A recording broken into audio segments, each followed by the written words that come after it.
Um, I'm an art historian who lives in Ukraine, and currently Ukraine is a death world.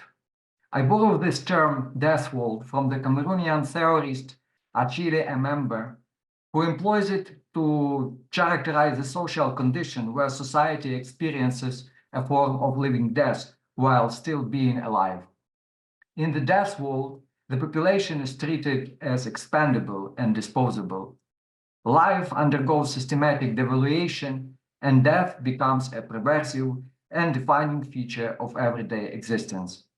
In the recent most massive strike on New Year's Eve, 158 Russian drones and rockets attacked apartment buildings, schools, and other civilian structures in the Ukrainian cities of Kyiv, Kharkiv, Odessa, Dnipro, Lviv, and others. 26 people died, dozens were injured, and hundreds lost a roof over their heads in just one day. In 2 years of war, whole cities ceased to exist, and casualties extended 100,000 people.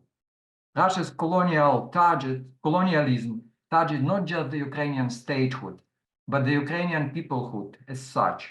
Since the peoplehood is intertwined with culture, Ukraine's cultural sites and art museums in particular became subjected to strikes along with other civilian targets. Some museums, such as the Ivankiv Historical and Local History Museum in Kyiv region, were burned to the ground. This museum housed paintings by the Ukrainian modernist folk artist Maria Primachenko, which were fortunately saved. Other museums, such as Archiv Kuinji Art Museum in Mariupol, suffered bombing and were subsequently looted by the invaders.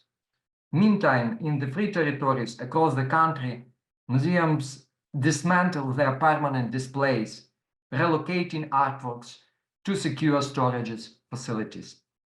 In this context, the research question I have formulated is this: how can we, if at all, make sense of digitizing art museum collections in the death world immersed in war? I will argue that despite lacking a systematic strategy in the past, and at times taking questionable directions, the digitalization of Ukrainian art museum collections can and should now contribute to the survival of Ukraine's cultural heritage in the resistance to adapted genocide. My talk will unfold in historic narrative tracing the roots of the troubles with museum digitalization in Ukraine, then highlighting its main stages and eventually pondering on lessons learned from the challenges imposed by the Russian full-scale invasion in 2022.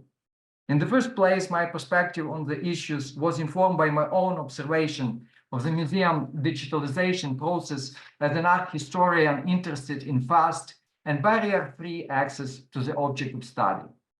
Yet to gain a more volumetric picture, I interviewed the experts from other groups directly involved in digitalization efforts: museum management, museum workers, and entrepreneurs. I acknowledge and admire their work, which they are doing to preserve and digitize Ukraine's cultural heritage now. In her 2015 article titled, "Is There a Digital Art History?", Joanna Druckner describes the rapid process of digitalization of art museums in the West. I quote, "Almost overnight, it seemed the inventories of museums, libraries, galleries, and collections have been digitized. We are suddenly able to avail ourselves of the great corpus of art historical, architectural, archaeological, and other cultural artifacts through the Google image search," end quote. As I read these words, I find myself unable to apply them to Ukraine, even a decade after they were written. We're still awaiting overnight availability of Ukrainian museum inventories, and Google image search is not yet instrumental in gaining access to the corpus of Ukrainian artifacts in the amount necessary for the serious research. The roots of this unfavorable situation stem from Ukraine's colonial past. During the Soviet era, Ukrainian museums served not only as institutions dedicated to preserving, displaying, and promoting cultural heritage, but due to the ideological consideration, they also engage in censorship, concealment, and even destruction of Ukrainian art. Consider a specific case from the city of Lviv, which became a part of the Soviet Empire as a consequence of the post-World War II redrawing of the map of Europe. The new authorities closed several city museums, consolidating their collections in this new created State Museum of Ukrainian Art. In parallel, they orchestrated a media campaign criticizing the museum for promoting capitalist values and neglecting to emphasize the supposed willingness of Ukrainians to unite with Russia. The publicists called for purging the museum collection of ideologically hostile artworks. In response to criticism, the museum moved the artworks by those Ukrainian artists who lived in diaspora or who were imprisoned or executed by the authorities as the enemies of the state in the so-called special collection. These artworks were forbidden to display, and even research access to them was impossible for scholars. Finally, on July 31, 1952, approximately 2,000 artworks by such modernist artists as Mikhailo Boychuk, Sviatoslav Gordinsky, Mikhailo Moroz, Ivan Trush, Alexander Archipenko, and many others were removed from the special collection and burned in one of the city's libraries. This was the way to first conceal and then erase the aspect of Ukrainian culture deemed dangerous by the colonizers. Although Ukraine declared its independence in 1991, the consequences of colonialist politics persisted. While artworks were no longer burned, the culture of restricting access and concealing them in museums proved challenging to dismantle. Colonialism lasts because the colonizer internalizes its core tenets, continuing to uphold defense from within and preserving power structures even in the absence of the master. An unwritten law suggests that the lack of initiative ensures employment stability and calm retirement. Therefore, the innovations, including digitalization of the collection, had to overcome reluctance. In the post-Soviet era, the digitalization of the Ukrainian museum operated discreetly.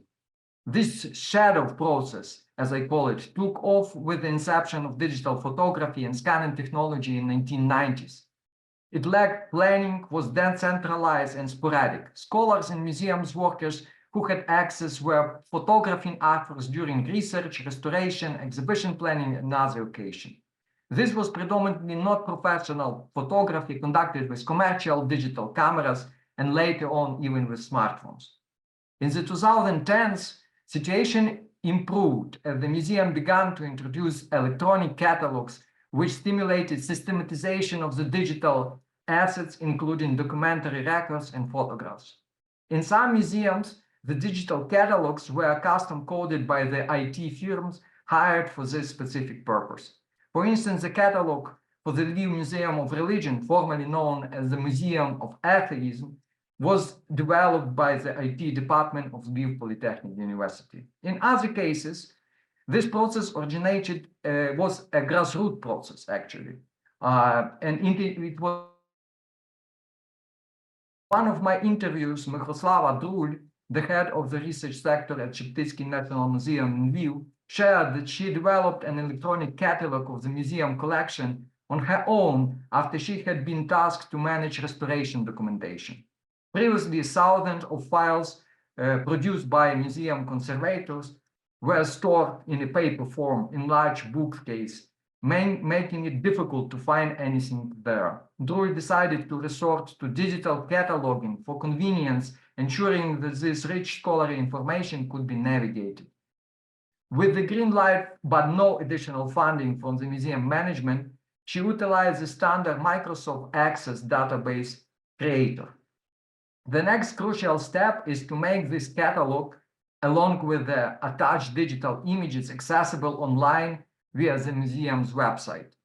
Unfortunately, currently, however, the banner on the website only promises that soon more than 175 artworks will be accessible online. The websites of other prominent Ukrainian art museums also have some promising signs of change. The National Art Museum of Ukraine in Kyiv, for instance, currently operates with a temporary website. This is, you can see in the left corner that this is written, the temporary version of the site.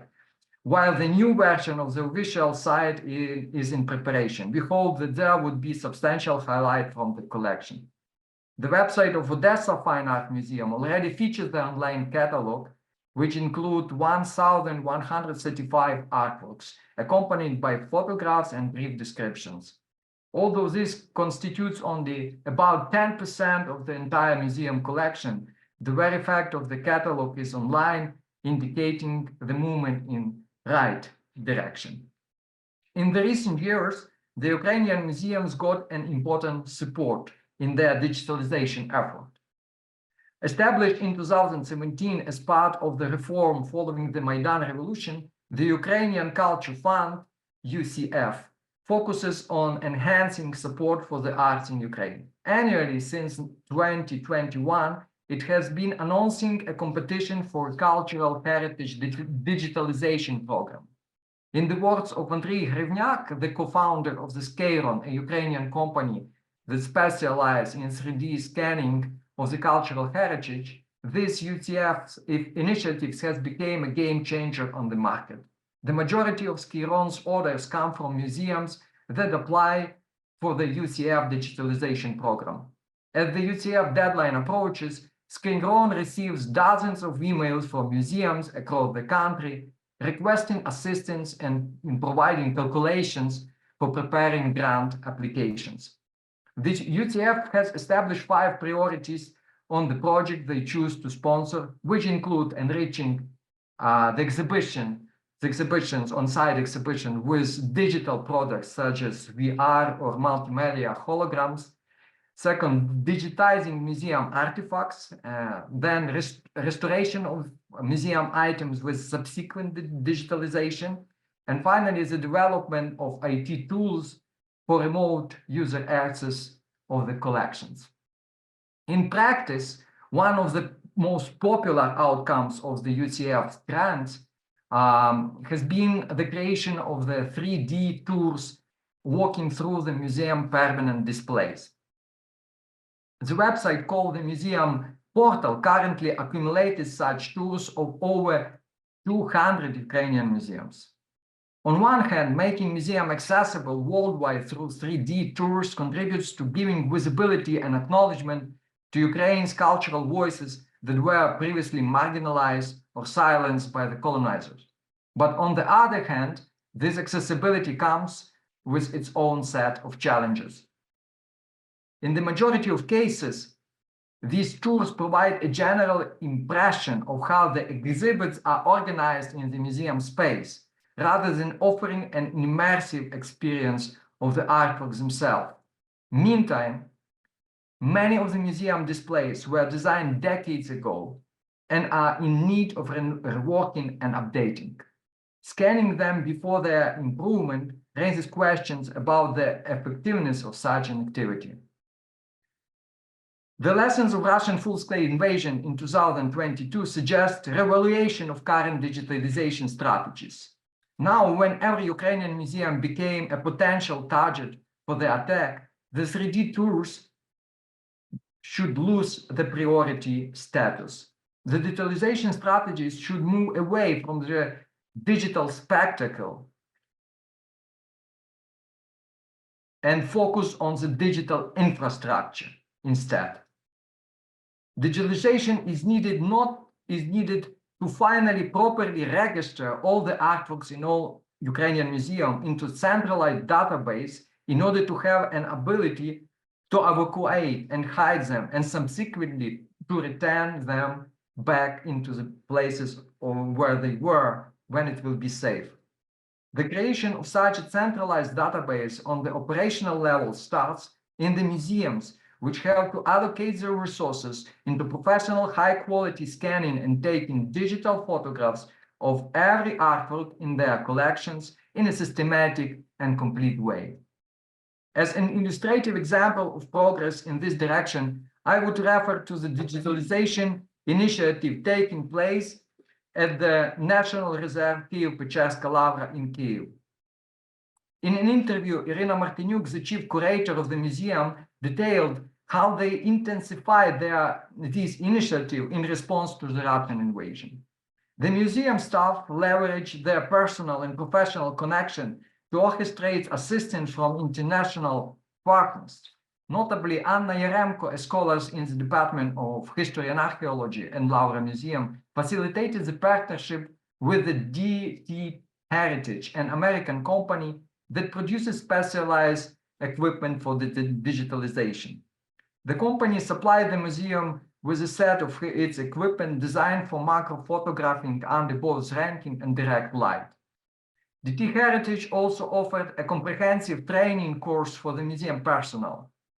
In contrast to the earlier phase of shadow digitalization, the ongoing collaboration with DT Heritage produces high-quality macro photographs with post-production, proving to be extremely beneficial for research purposes. As Irina Martinyuk informed me, in 7 months, from June to December 2023, they managed to scan approximately 10,000 artworks. They anticipate scanning an additional 5,000 by March 2024, aligning with the designated end date of hosting the equipment, after which it will be relocated to another Ukrainian museum. Considering that the Lavra Museum collection comprises 72,000 artworks, the museum will be able of digitalizing approximately a quarter of their collection with no additional funding within less than a year. The digitalization initiative at the National Reserve Kyiv-Pечерska Lavra underscores both the resilience of the museum staff and the role of the international collaboration. Through these joint efforts, museum achieved a significant result in digitizing a substantial portion of its collection in extreme conditions of war. In conclusions, I'd like to discuss a view of digitalization effort as a metaphor for preserving Ukrainian cultural heritage. In a manner of Hans Morawiec's transhumanism vision, which interprets human consciousness as an informational pattern transferable into a digital form, such a metaphor implies that the act of digitizing artifacts equals their saving. I find this way of thinking problematic. Digitizing museum collection in the face of potential destruction will not save them per se. As Walter Benjamin reminds us, even the most, I quote, even the most perfect reproduction of work of art is lacking its unique existence at the place where it happens to be, end quote.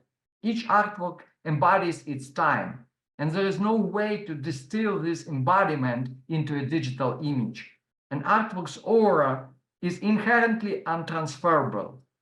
The digitalization process, especially in case of 3D scanning, results in the creation of a forgery rather than the transition of the artwork materiality into a digital realm.